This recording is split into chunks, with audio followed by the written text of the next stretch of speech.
stumble, may you not fall. If you fall, may you be able to rise up. If you can't, may there be someone to help you up. If there's no one, may you have music. You're listening to Adamimogo FM 93.1. Now, hear this. Make I show you what you like things, but how we do things. We play. Hallelujah, chasing it money, chasing it back, no looking back. Me and my guy, steady fire, we live no gap. Adamimogo 93.1 FM. Don't be shy to say before. Now we the rock this town. Now we the rock this town. From Mainland to Island, from uptown to downtown.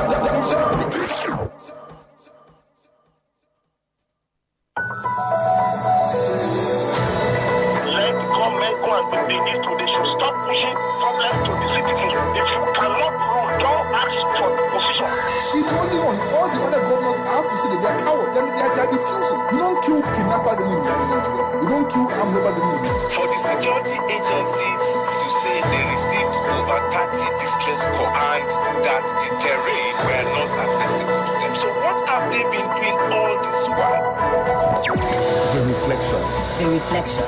The reflection. The reflection. The reflection.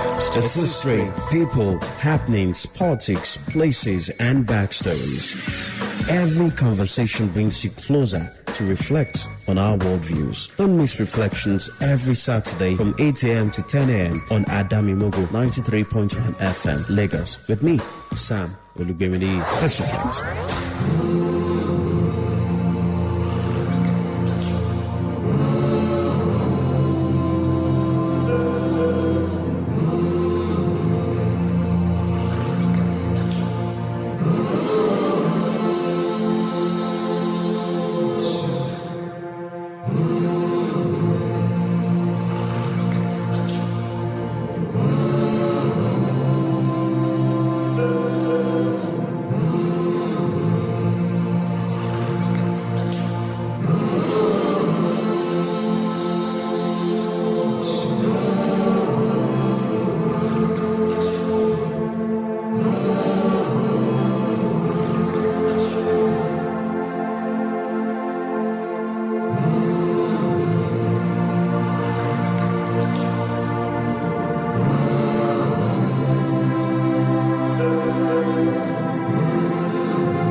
Reflections on Adamimogo 93.1 FM.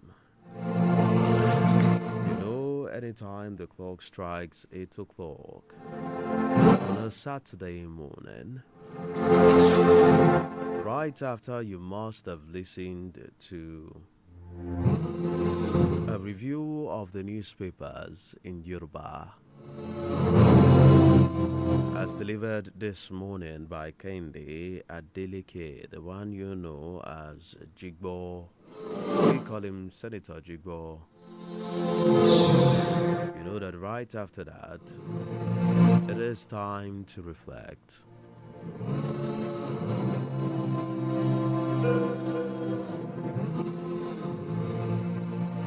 So good morning and welcome to Reflections on Adamimogo 93.1 FM, Lagos State. My name is Sam Olugbeminiyi. For those who are tuning in for the first time, what we do is the same as what the title says. We reflect on the past, the present, and we try to make recommendations or perhaps make projections for the future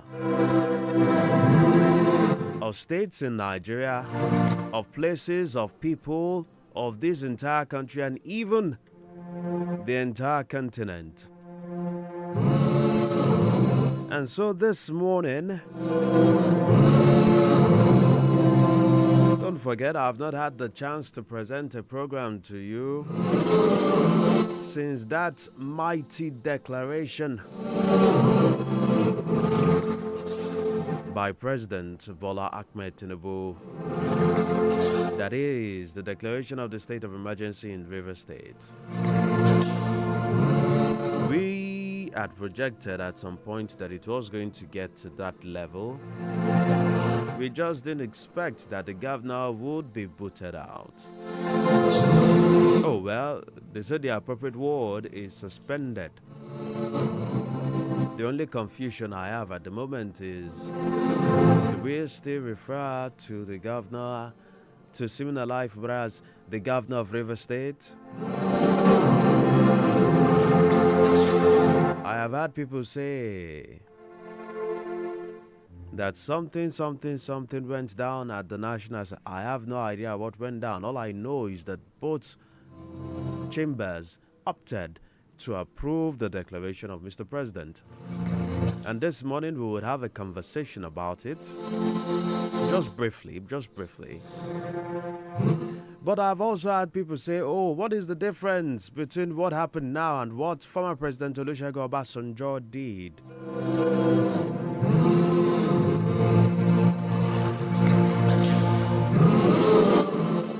When he declared a state of emergency in Plateau State, some also went and said Ekiti State. Oh well, Ekiti is closer. So this morning we would go back down history lane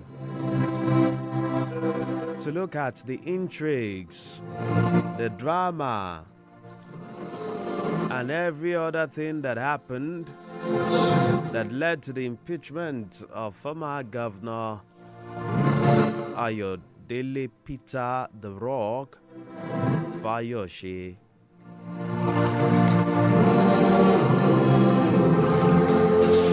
As well as what eventually led to the emergence of about 3 different governors and subsequently a state of emergency in Ekiti State. And then we'll compare to what we have now. Compare and contrast. And we'll look at other matters arising. So first, my conversation this morning would be about the legal implications of the Rivers State crisis. But first, let's take this message, and thereafter the conversation will continue.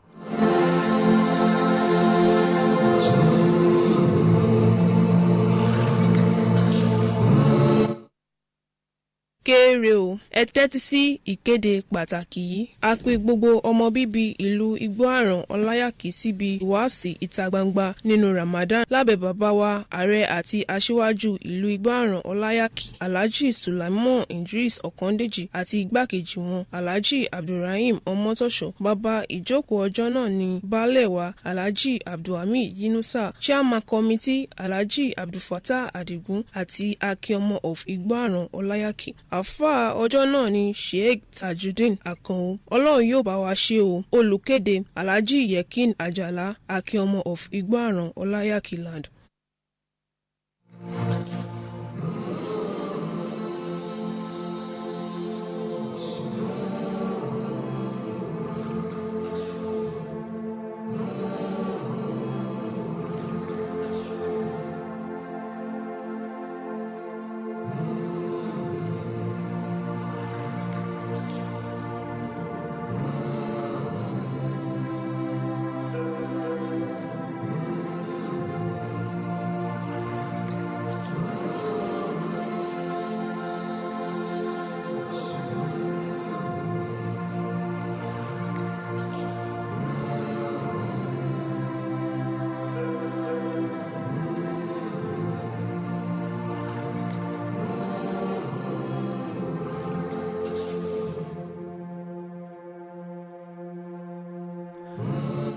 right, you're still listening to Reflections on Adami Mogo 93.1 FM.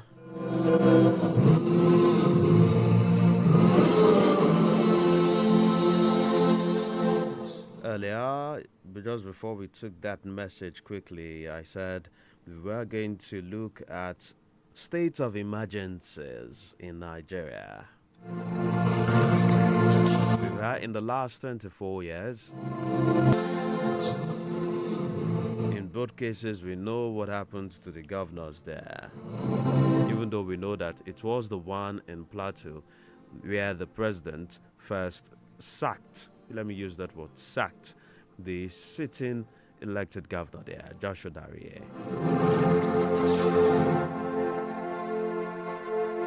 And then when it was time for Jonathan to, a long-time acclaimed Democrat, an activist, who at certain instances had condemned some of these declarations, especially the one in Plateau, that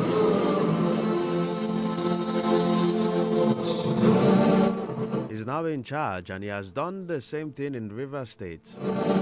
And what did his Attorney General say? The Attorney General of the Federation said, see, gentlemen, you don't understand what we have done. We have just saved the governor from being impeached. He has defended it. But then there are several criticisms too that have come as a result of the decision of Mr. President. Well, this morning I would be taking the point of view of a good governance advocate, director of the Justice Development and Peace Initiative of the Ekiti Catholic Diocese, Reverend Father Emmanuel Akingbade. Good morning, Reverend. Thank you for joining us this morning on Reflections. Good morning, Mr. Sam, who the lovers of Adabimoko FM, Lagos, in Lagos and all over the world. Good morning to everybody. Good morning to you. Well, I understand that if there was a way to greet somebody in Yoruba, they say Ekaro, Ekason, Akwodun, Akukeresimesi. In River State, we would be greeting them Eku Emergency Asikoyo. And so I must take it up from that position of what was your reaction to the president's declaration on Tuesday evening? Thank you, Mr. Sam. It's unfortunate that we are where we are. It's most unfortunate that rape of democracy could be tolerated and allowed. What happened in River State was nothing but rape of democracy. How? Our constitution provides that no part of the country shall be governed except by principles of democracy. Yes, the same constitution to declare state of emergency over the federation, that is, the president could declare.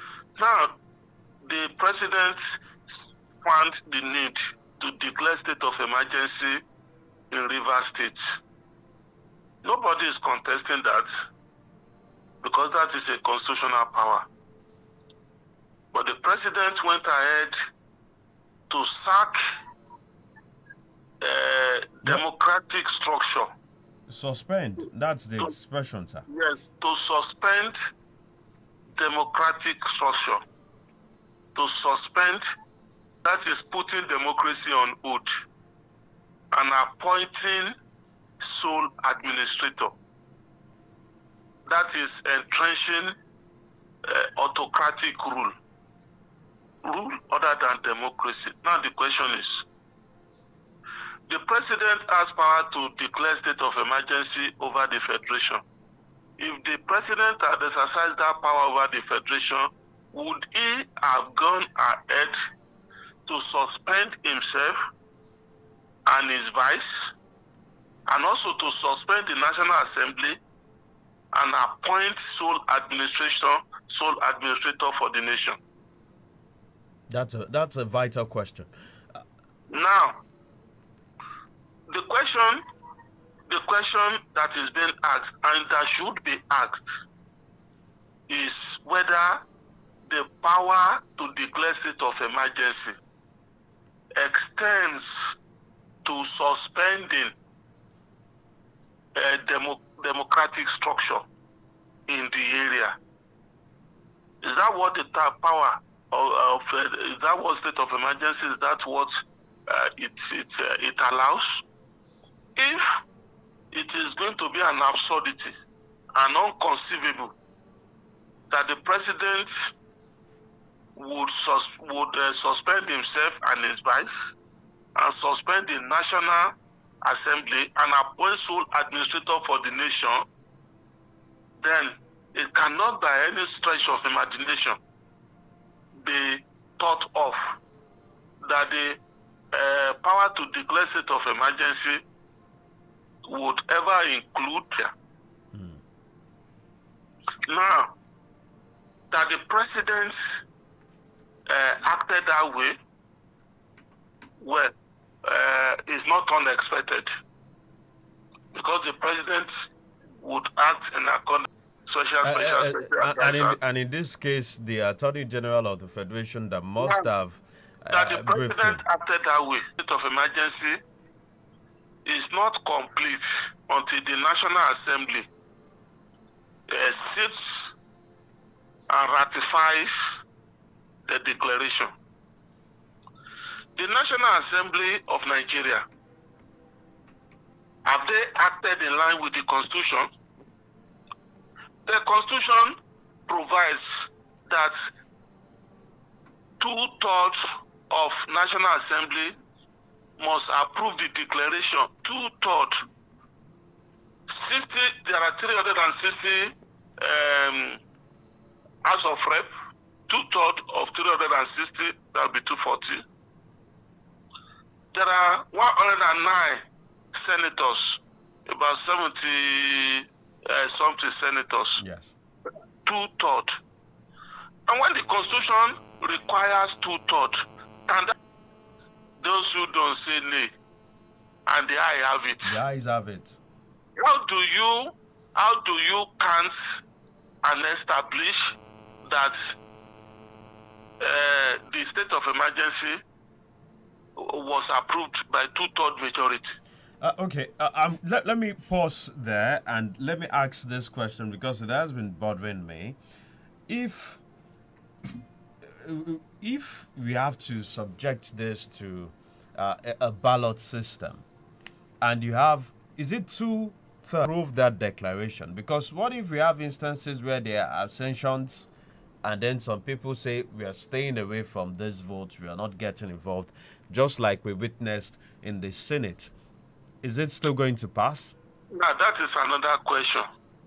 And another question is whether it must be 2/3 of those available on the floor of the House on the day that the decision is being taken, or 2/3 of the total number of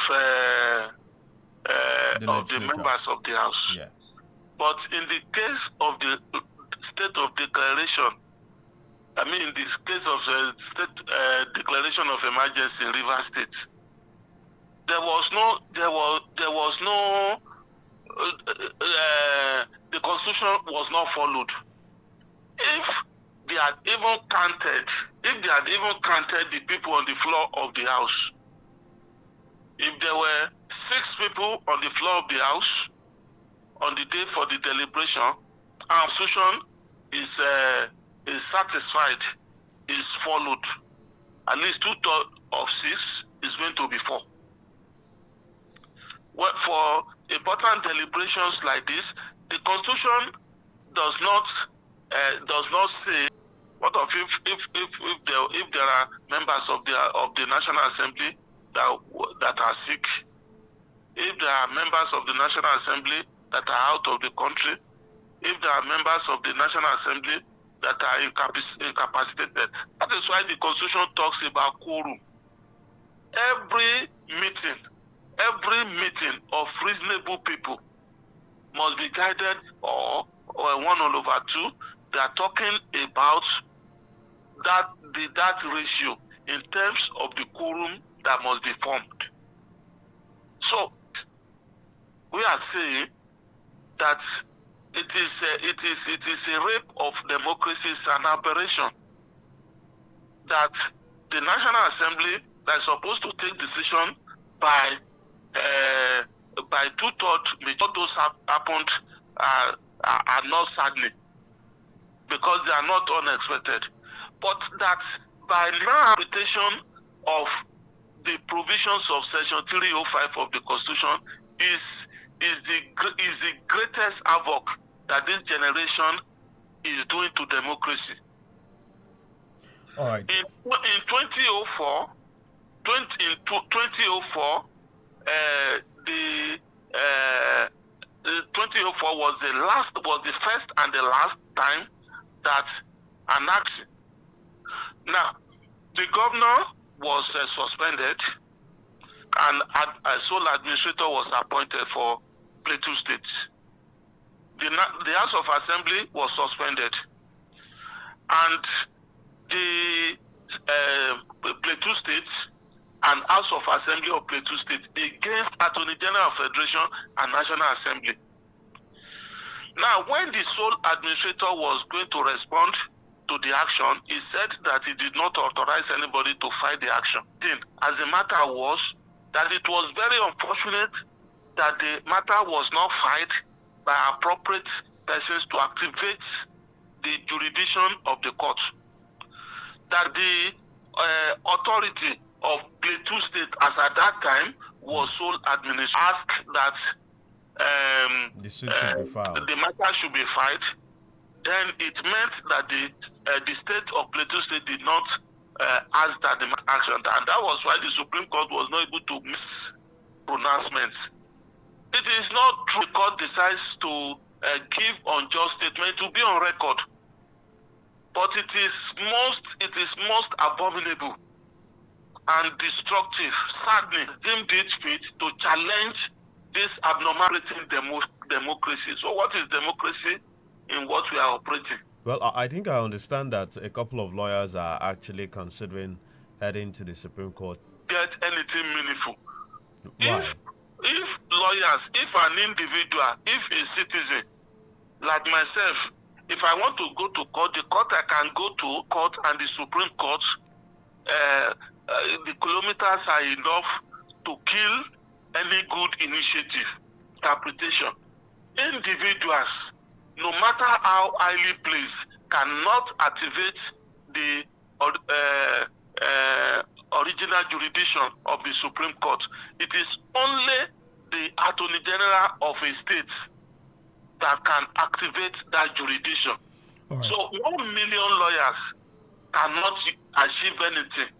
All right. Beyond the ambit of the law, which is still heavily in contention at the moment, many people have tried. Even the president provided justification himself, saying that we are beginning to see a destruction of national assets and the governor, as the chief security officer of the state, did not take any action to outrightly find out what was happening or to put a stop to it. And even in some of his speeches, we know clearly well that Governor Siminalayi Fubara had said, well, if it resorts to violence, so be it, and that he was going to give the signal when it is time. If you look at all of these factors in place, do you still think that the validity of the president's declaration should be looked at only from the angle or from our own interpretation of the Constitution? Thank you, Mr. Sam.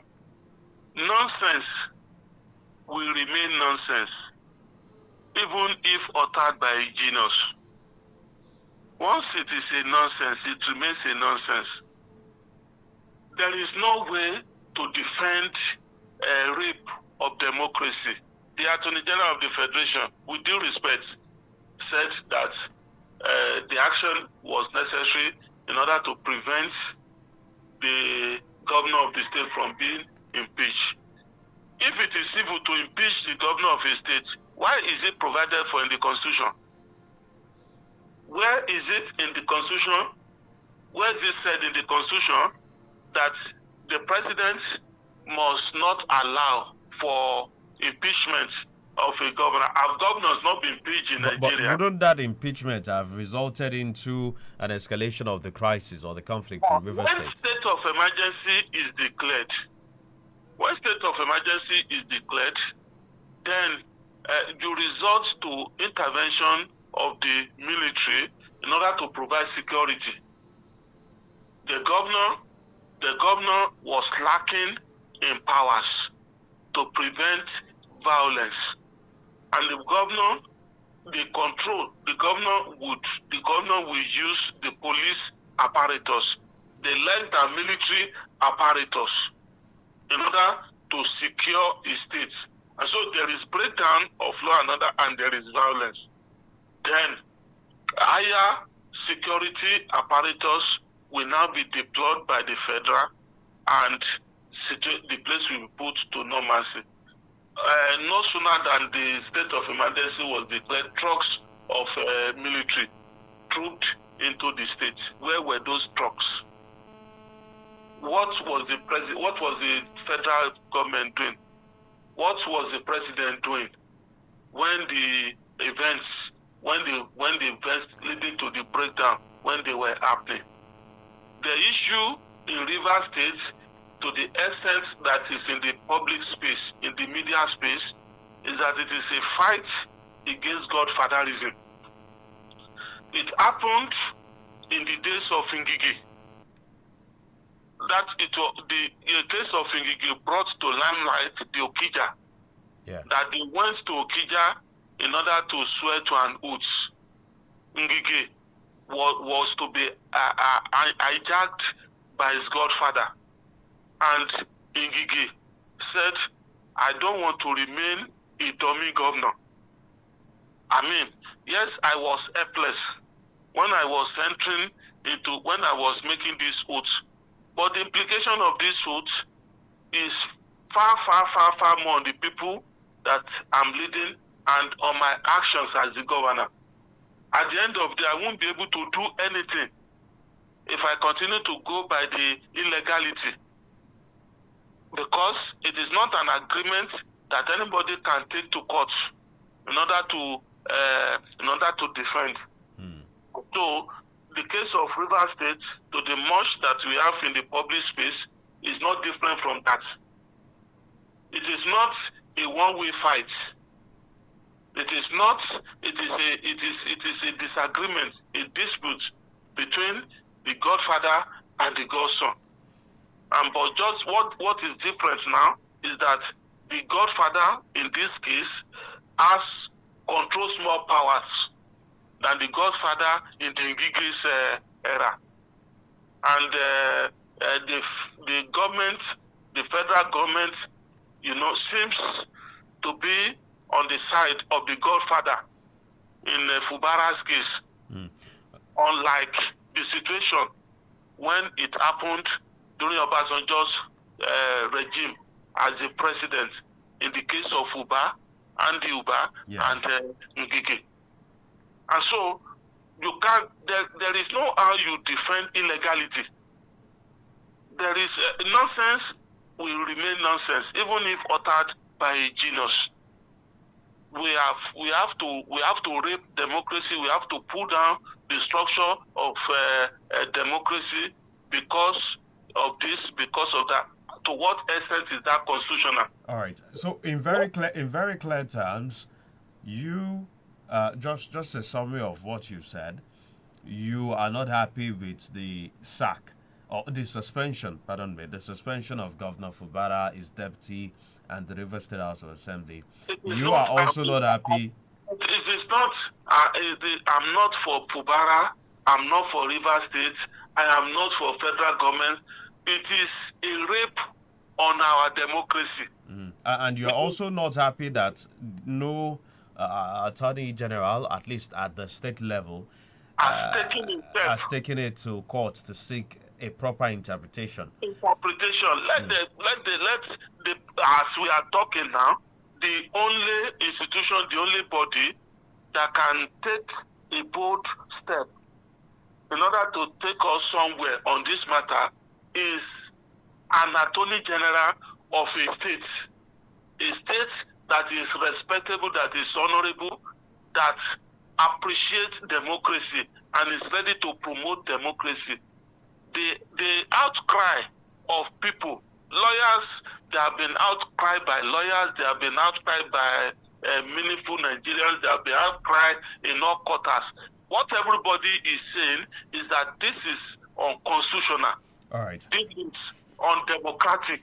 And so we can all be crying, but the people that have power, they have power. The only place where we can go to now, when there is a dispute, there will always be people for, and there will always be people against. Right. And that is why we say there is a dispute. And the only way where we can take dispute to now is to take it to the Supreme Court. And if there is no Attorney General that is taking that step, then democracy is dead in Nigeria. All right, Reverend Father Emmanuel Akingbade is the director of the Justice Development and Peace Initiative. We are talking about the legal conundrum that we have in Rivers State, especially with the decision of President Bola Tinubu to suspend Governor Fubara and, in fact, the entire democratic structure in that particular state. But before I let you go, because we have to link up with our other guest this morning, Father, I'd like you to take a look at the wars between godfathers and godsons in Nigerian politics. You've referenced the one between Andy Uba and Chris Ngige, which was indeed very messy at the time. Around that same time, too, there was also, we also had the situation of the former governor of Oyo State, Oba Rashidi Adewolu Ladoja, and the commander, the garrison commander of Southwest politics. You have the late Lamidi Adedibu and so many other ones that have played out across the country. It appears that godfatherism will not come to an end anytime soon in Nigeria. But some are arguing that if you know that you cannot deal with the demands of the godfather, then ensure that you are not produced by that system. And that's why a lot of people, or some people, are now blaming Fubara and calling him a traitor. In fact, they go ahead to even sing the song Agreement is Agreement, which is a personal favorite of Fubara's godfather, estranged godfather now, Yesom Wike. What do you think about this? Do you think that maybe Fubara should simply have resigned if he knew that he couldn't deal with maybe the overbearing nature, overreaching nature of his godfather? Yeah, thank you, Mr. Sam. There is a crisis in River State because Fubara thinks that it is a time that he puts a stop, to the illegality. When they are talking about all these agreements, they are not agreements on things very small. They are agreements on the agreement touching on resources of the state and distribution of powers of the state. Now, there are so many states. That possibly the godfatherism, godson relationship has led to non-performance. But just because the governors of those states, they succumb to agreement is agreement. And so it might not be surprising to see that your governor is not able to do anything.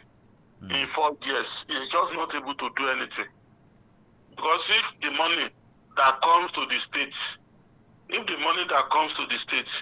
is 100 billion, and by agreement, 60-75 billion has to go to serve the interest of the Godfather.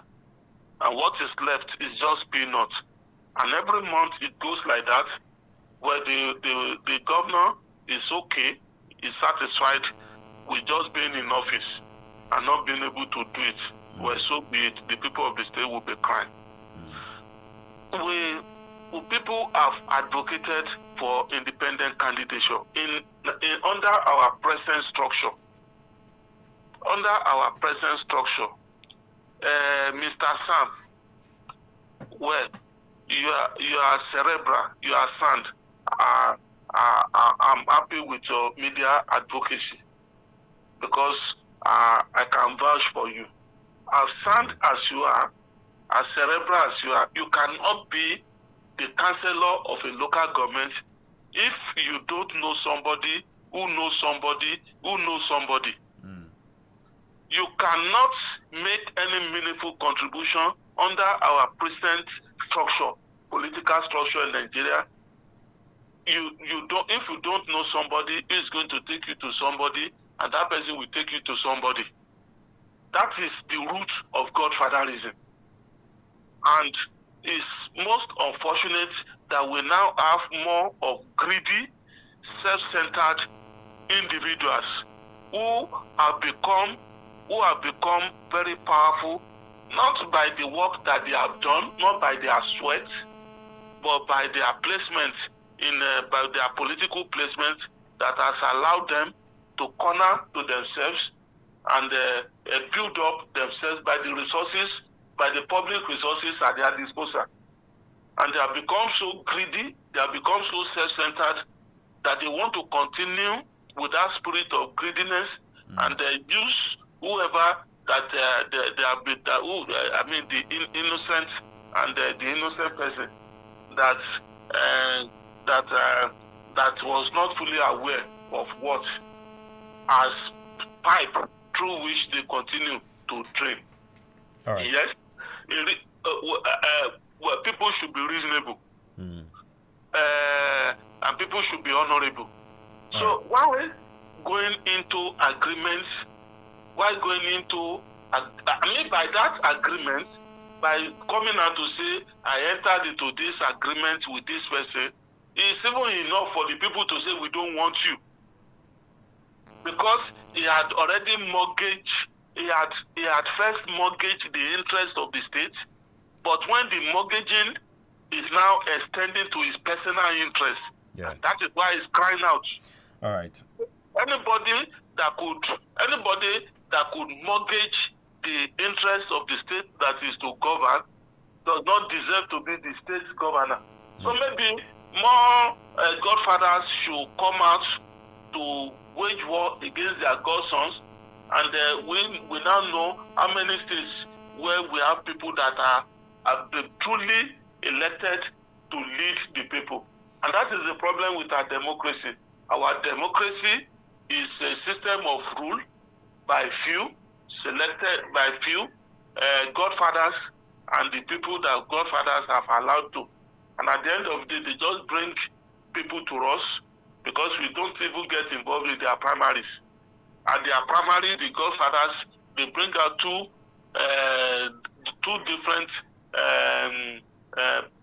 different persons that they have sponsored and bring to us and say, pick one. Whichever one that we pick is connected to the Godfather. Our democracy is in bondage. Our democracy is enslaved. And if we, the people of now, cannot do anything, then we are not living meaningful life. It's unfortunate. Sorry. Thank you very much, Reverend Father Emmanuel Akingbade. It's been a pleasure having this conversation with you. We continue to hope and pray that the rule of law remains supreme in our dear country, Nigeria, and that we have better days, especially as better democratic institutions, stronger democratic institutions in Nigeria. Thank you very much, Reverend Father Emmanuel Akingbade. Thank you, Mr. Sam. All right. Thank you very much. All right, that's the bit of the conversation. Let me take just two calls before I move on to my next guest, who is a former state lawmaker and former acting governor of Ekiti State. because we are going to go back in time a bit to review a particular situation that happened in 2006. Hello, good morning. Hey, Mr. San. Good morning to you. You have Ambassador Musbao. Ambassador Musbao, good morning. Good morning to you. You are doing great.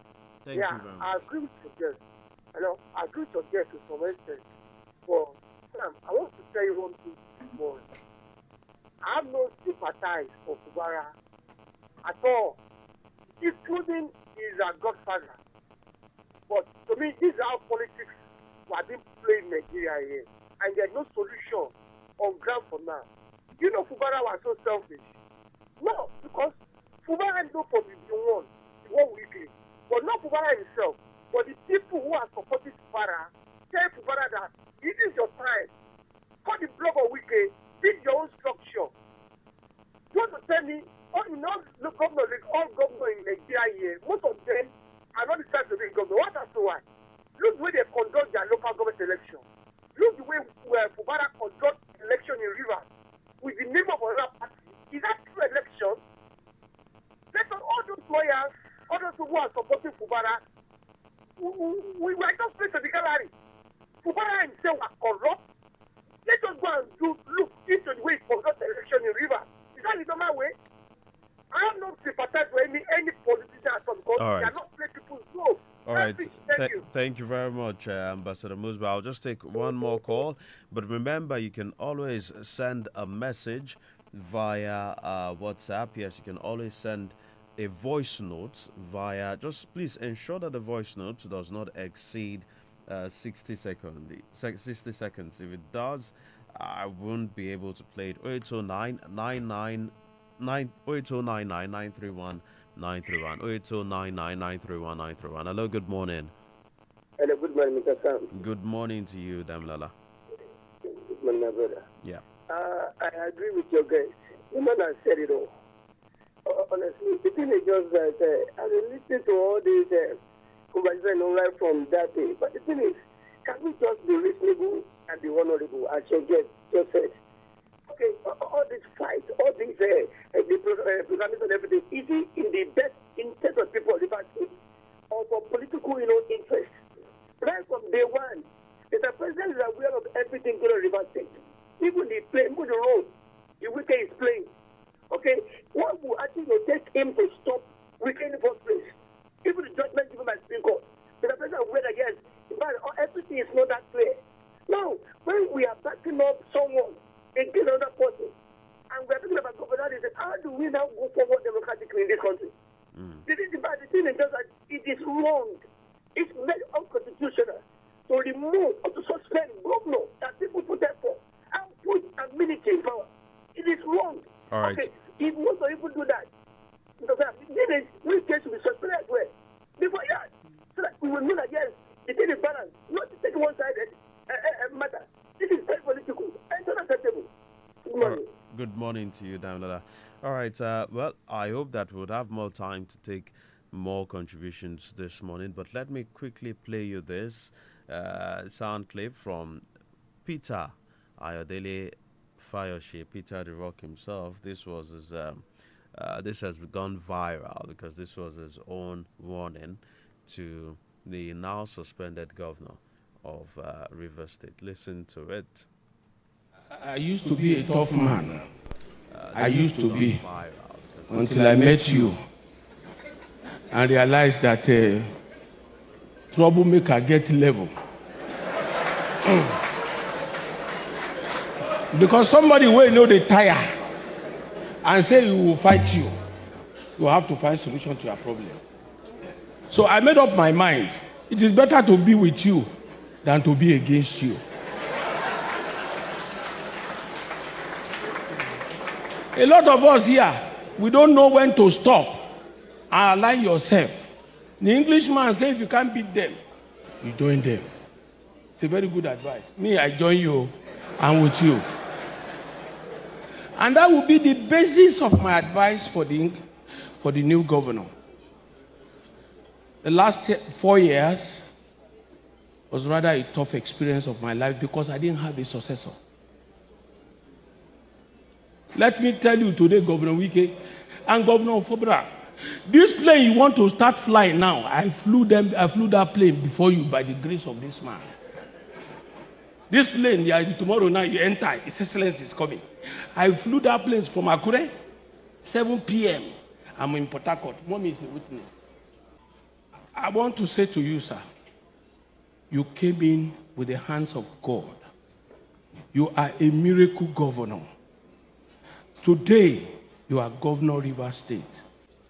My brother, the day your eyes begin to see, you will miss road. Close your eyes completely. Maybe if I have a godfather, I won't have problem. Maybe if I have a godfather like our father here, and I will not have problem. I didn't have one. They oppressed me, they showed me pepper.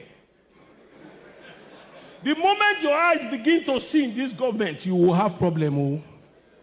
Close your eyes. Those windows, if you can close door, close it. For you to have eternal peace in your, I don't know, but let me say your 8 years. The way you will use the 8 years is in your hand.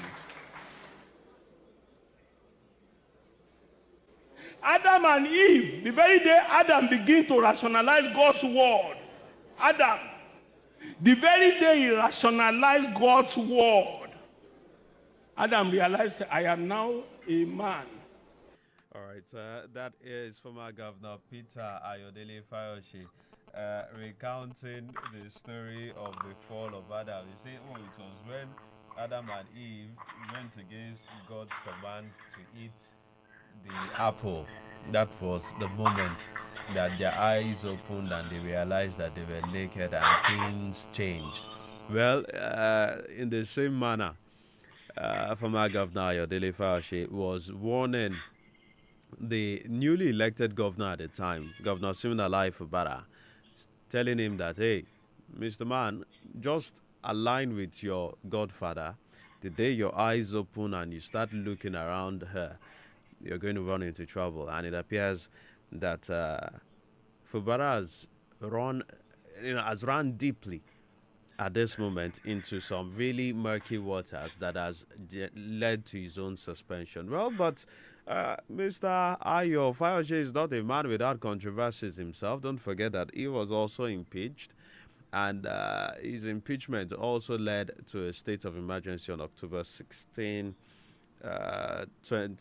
2006. Yes, 2006. Well, this morning, I'm going to be speaking to one of the actors in that particular incident to recount what happened. He is a former lawmaker and also former Speaker of the Ekiti State House of Assembly and former acting governor of Ekiti State. It's always a pleasure having to speak to him almost all the time. Right Honorable or His Excellency Prince Adetope Ademiloye. Good morning to you, sir. Thank you for joining us this morning. Good morning, my brother. Good morning, listeners. Thank you very much. When you had that declaration of the state of emergency in Rivers State, was there anything nostalgic about it? Well, when I had the proclamation, it's only natural that my mind will go back to October 2006. And a lot of things ran through my mind. And the first thing I was considering was the ability of Mr. President to get the National Assembly to agree to the proclamation. It had to be done within 48 hours. Interestingly, I was in Abuja when the proclamation was made.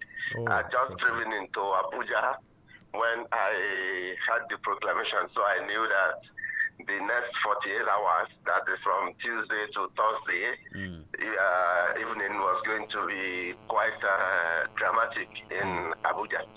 But I was in Abuja. Interesting. And well, it appeared almost easy for the president to get that proclamation approved by the National Assembly. But let's go back in time, because this one has brought in a lot of memories. Some who were not so familiar with history started drawing comparisons with what happened in Lekki State, even though we know it was slightly different, and that's why we want to bring it all back. The general story is that former Governor Ayofashi was removed during his first term because of certain corruption allegations, one that had to do with a poultry project handled by one of his friends. But this is roughly a couple of years after. We want the real story. What exactly did former Governor Ayofashi do at the time that enraged a lot of political figures in the state? Well, this is it was an interesting time, and interestingly, in the last 2 months or thereabouts, one of the people who, yes, was involved in the thing was on here claiming all sort of imaginary heroism in the course of the impeachment of Fayose. But like I told some people who were deeply involved in the matter, a lot of them got back to me and they were asking me, are we losing our memories? Is this what really happened? And I just laughed and told them, look, that man is just having fun. Let him have his fun. But we know what happened, and we know those who did what. Let facts be put out. Anybody can say what he likes, but the House of Assembly then, that I was a member of, had very legitimate reasons to impeach then Governor Fayose. No stories about it. We had issues of corruption against him. We had issues of moral uprightness against him. And the interesting thing is that Section 188 of the Constitution that allows for the impeachment of a governor and or his deputy is so fluid that anything at all can be imputed to be an impeachable offense. And one was the case of some deputy governor who was impeached in Cross River State or so. He was impeached for having slapped somebody even before he became deputy governor. So such sublime and little misdemeanors can actually fit into the description of wrongdoing that is impeachable. And yes, you had issues of corruption against Governor Ayofashi. I think he's still in court about the particular issue. So his impeachment was not induced by anybody for any reason other than what we in the House of Assembly saw. What did he do to you in the House of Assembly? Because we have had stories. Some say that he did not give any regard to the House of Assembly. That is a fact. That was a fact, yes. That was a fact. But the truth of the matter was, we had an issue, and it was an established fact that he had committed some corrupt practices, and we laid it out in the notice of impeachment to him. And his response to it did not justify our issues with him. So a panel had to be set, and the rest, as they say, is history.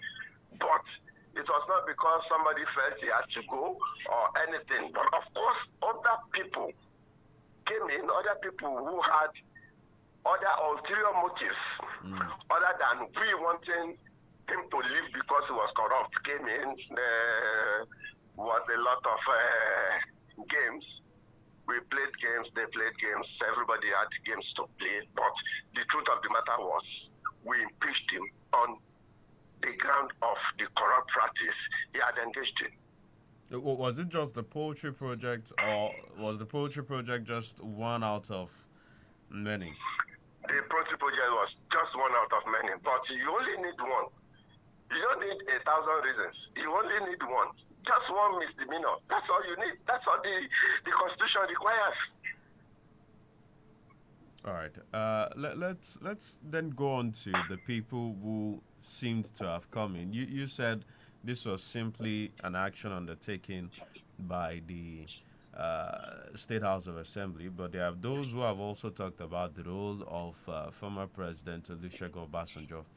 Did former President Olusegun Obasanjo come into the mix after the Assembly had initiated that process? Or was he the one who edged one? Initiated the process. Don't forget, the president has security reports every 24 hours, so he knew we were going to impeach him, and he knew the reasons why we were going to impeach him, and he did not object. If he objected, all that needs to be done is just get the whole place cordoned off, and we probably wouldn't have been able to do it. But the truth is, he knew and he had no objections to it because he saw reason in what we were about to do. What was Governor Fayoje's reaction at the time? We've had several stories, but I'd like you to tell it. What was his reaction the moment you filed an impeachment notice against him? We filed a notice against him. His response to the notice was taciturn, and we had a sitting, and we sent a notice to the then chief judge to set up a panel to try him. But it is a fact that the then chief judge set up a panel that was, if not directly dictated by the then governor, was so partial to him that there was no way that panel would have seen anything wrong done by him. One of the panelists, I remember, was an uncle to his wife. And we protested to the chief judge that no, at least you should set a panel of people who can be fair in their judgment. And that became another issue entirely. That is another story for another day. But at least I think I know everything that happened. We want some bits of the stories, yeah. Prince, do us a favor of telling us some of the stories that transpired. Yes, the then chief judge, having set up a panel that was very unfair in the issue, he set up a biased panel. The House of Assembly sat against him, and we suspended him and had an acting CJ in place, who now set up a panel that, in all opinions, was fair. And the panel returned a verdict of guilt against the governor, and we impeached him. We learned that before that impeachment happened, the members of the House of Assembly did not feel safe, and that some of you had to flee for your lives. Not some of us, all of us. And as a matter of fact, even before the impeachment, I left Ado-Ekiti with my family in August 2006. It was that bad. I left Ado-Ekiti with my family in August 2006 because I did not think it. I knew my life was under threat. And I had a couple of occasions that made it apparent that I was a target for some sinister operations. So I left with my family. So of course, we were not safe. It's not that we felt we were not safe. We were not safe. And it's only an insane person that leaves himself vulnerable when he knows he is indeed not safe. So yes, we left town, but that didn't stop us from doing what we had to do. Because what people don't understand is an assembly is an assemblage of men, and wherever they are, the assembly is safe so long as they have the instruments of office there.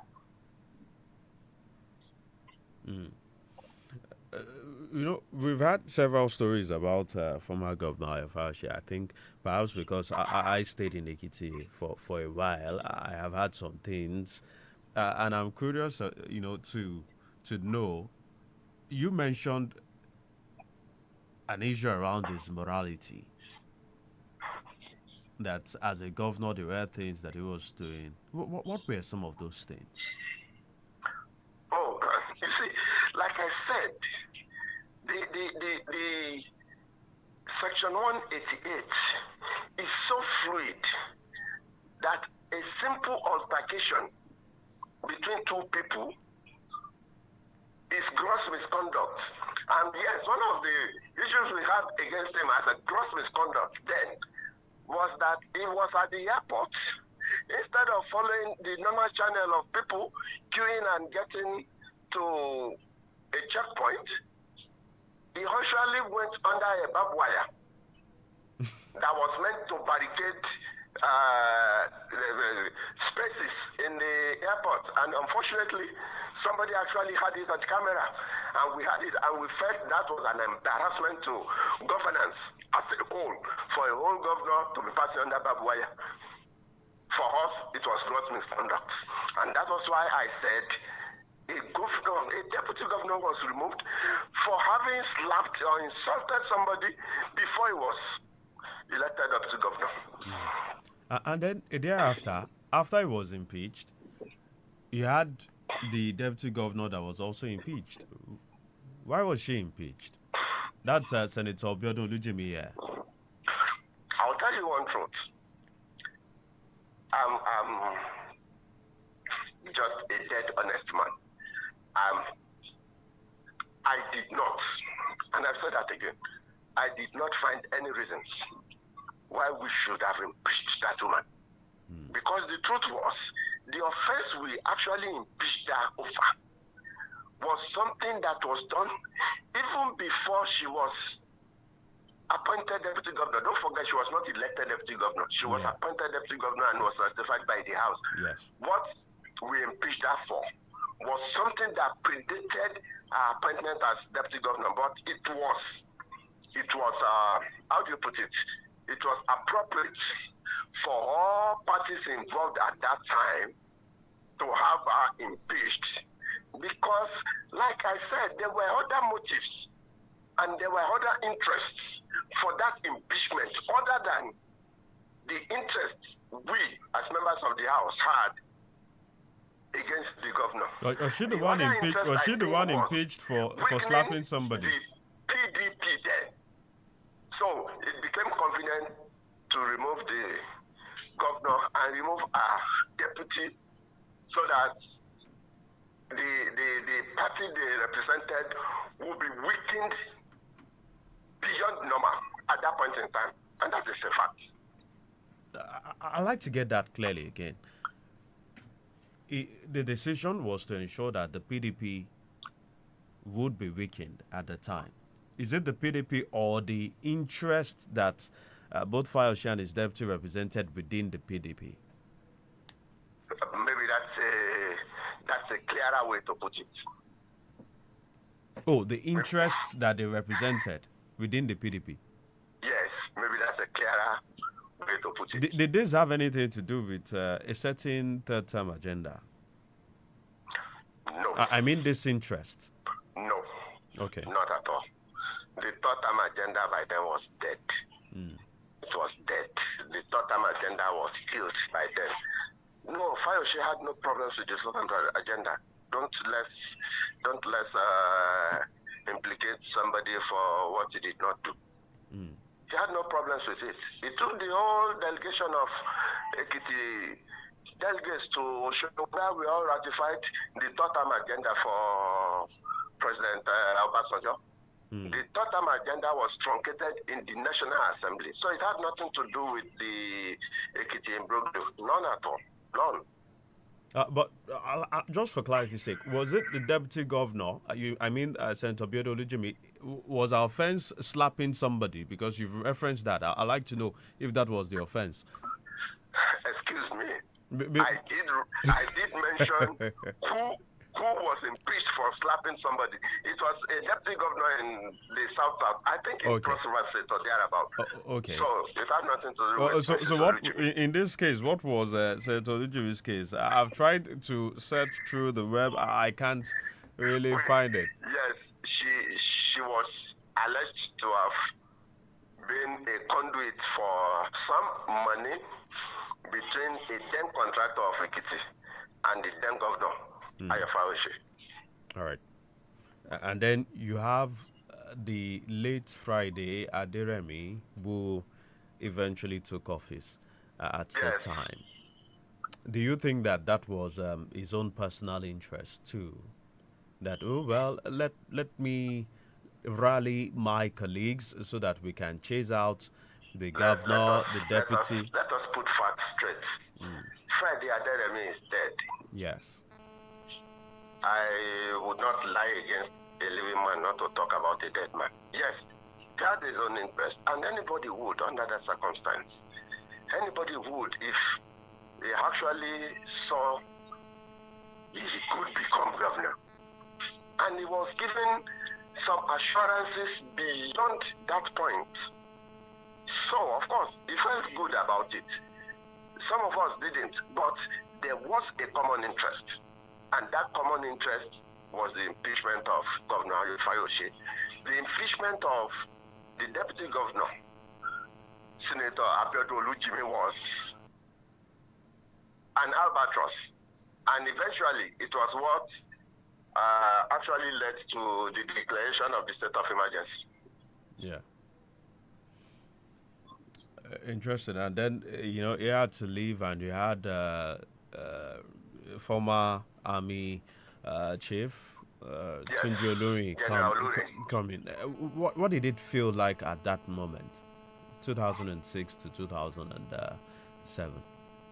Those 6 months, what did it feel like having somebody, a complete stranger, come and take total and absolute control? And then I'm also curious, at the time, what were the limits of the operations of the House of Assembly? The House of Assembly had no operations at all. The House of Assembly was suspended. Yeah. Just like the governor was suspended. And the federal government had taken over our government here, so there was nothing for anybody to feel about it. Yes, by suspension, I'm also curious as to, were you being paid for that period of the 6 months when you were under suspension? This is the very interesting part of it. We were not paid a dime. We were not even greeted. But the irony of it was, all the people who were around us when it was all happening, they left us to our fate. They abandoned us. That is the right word. They abandoned us. And these were people who actually knew that at a point in time, the state of emergency will be declared. None of us that was involved did not know that the state of emergency was an option on the table of Mr. President. We all knew. It was obvious. The man was bold enough to tell us, kind enough to tell us. But when interests, that's the problem. When interests clash, sometimes even the impossible gets done.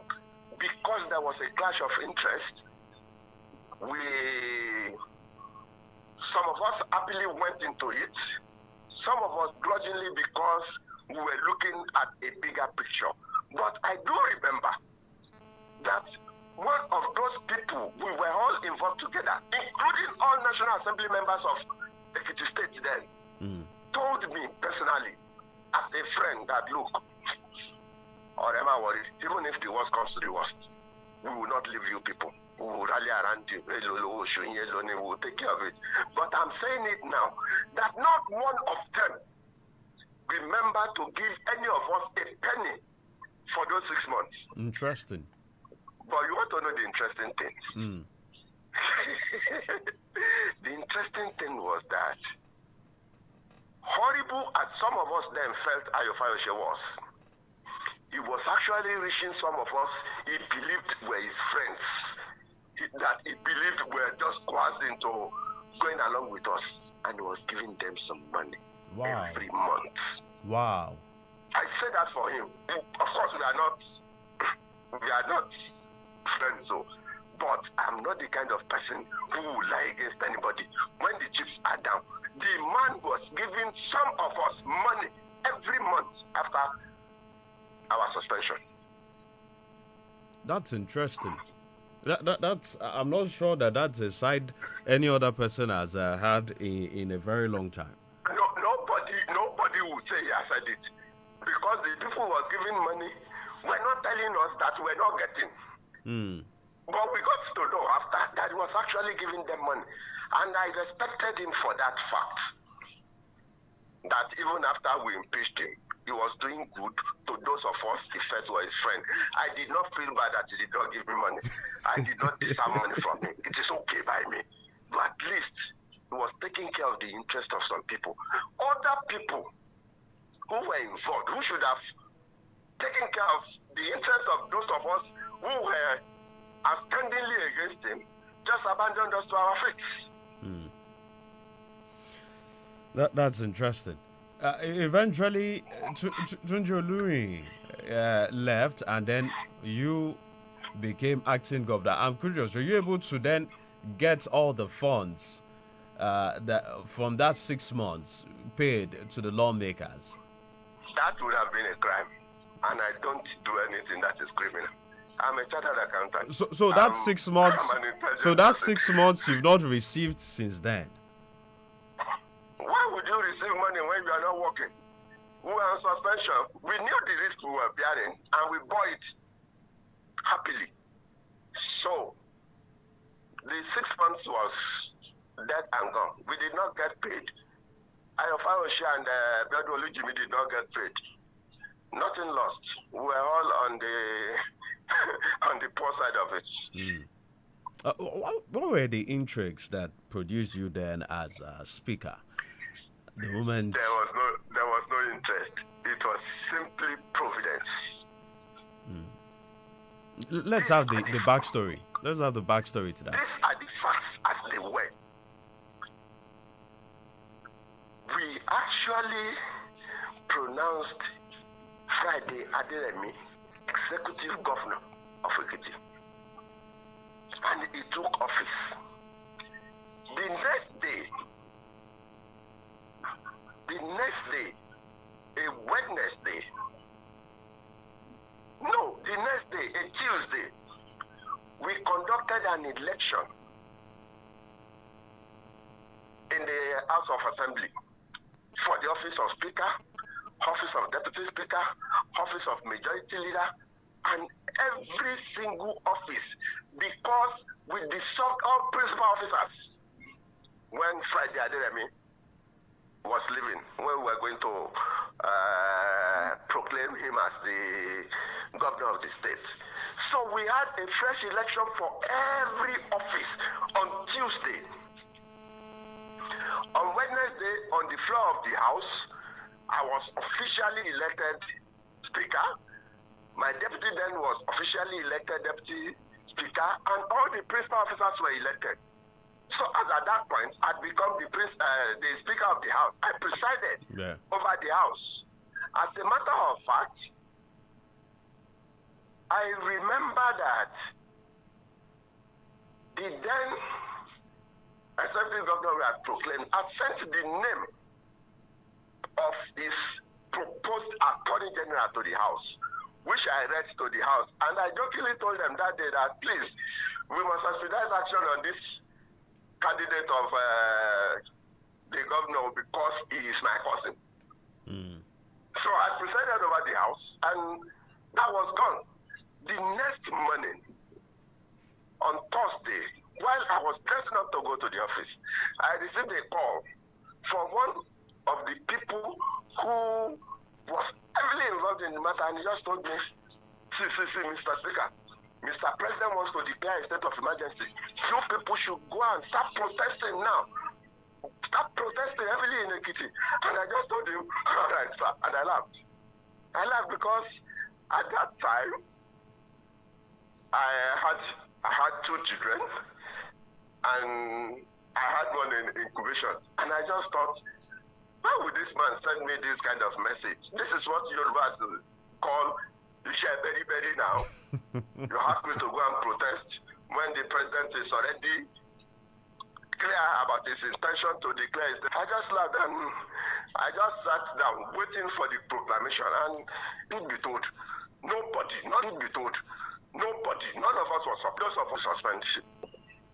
You see, the issue is impeached a governor in Lekki because we had, but this is the truth of it.